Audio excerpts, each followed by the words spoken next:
So, it is the end of the year, end of 2024, and you're probably listening or hearing a lot about top 10 lists. And so I have a challenge for you.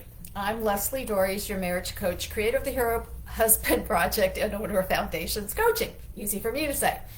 And I have a challenge about what would be your top 10 marriage moments of 2024. Now, just bear with me because maybe you're thinking there aren't any. And this is part of our natural way of being. Human beings are wired for paying attention to the negative. It's deep in our DNA because it's what keeps us safe. But it also blinds us to the positive things that might be going on in our life. And when you take a moment and you actually identify and acknowledge those moments, things shift.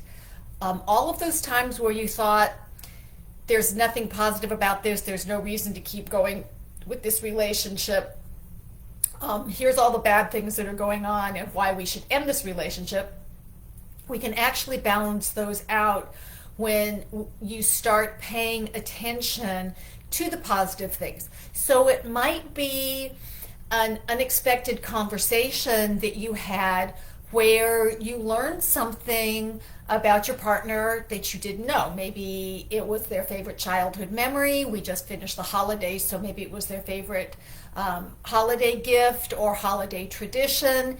It could be something as simple as both of you finding something hysterically funny and you just collapse in laughter so much that you both start crying, right?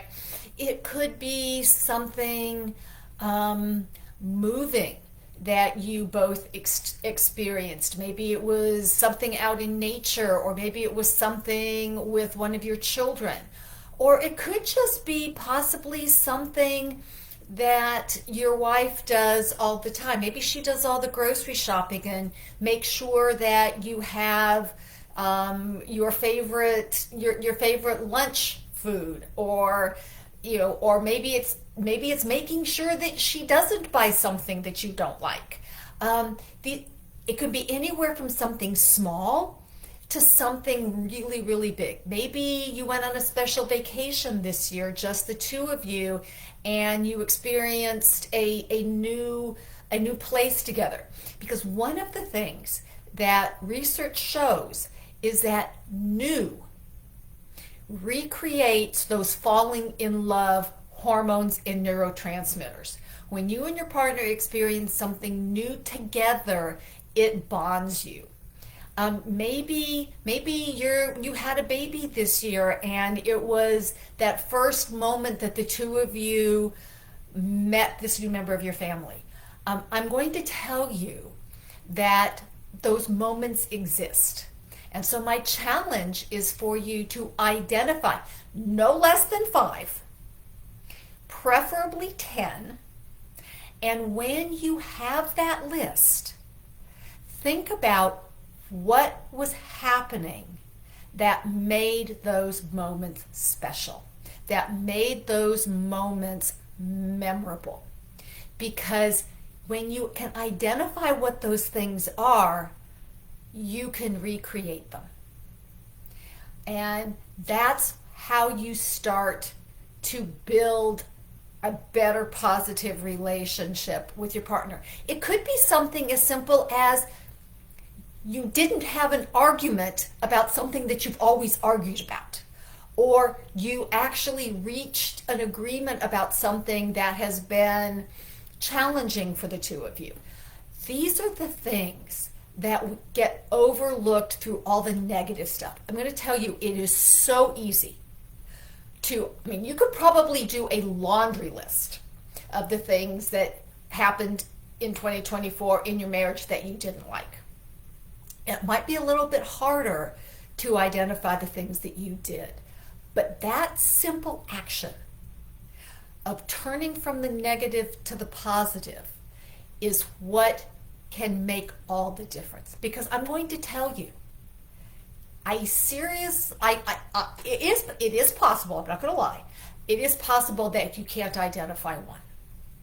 I think it's highly unlikely, but if that is true, then I will be addressing that situation next time.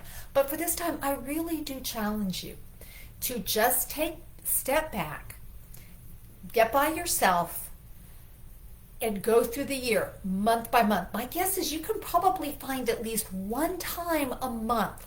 That would give you 12, not 10, of times of things where your wife did something with you or for you that really made you feel good. That would be in your top 10 times. So, love to hear about your thoughts about this challenge. Hopefully you find these videos helpful, and if you do, please subscribe to the channel. And if you're struggling with this, let's just wait. I promise next time I'm going to address this. But when we shift, we find what we're looking for. And if we have this idea that there's nothing good in our relationship, we will find evidence to support that finding. But if you challenge yourself to say, okay, when was it good or even terrific? And then when you can identify those times and find the links between them, it will shift. So hopefully you found this helpful. And until next week, next year, stay loving.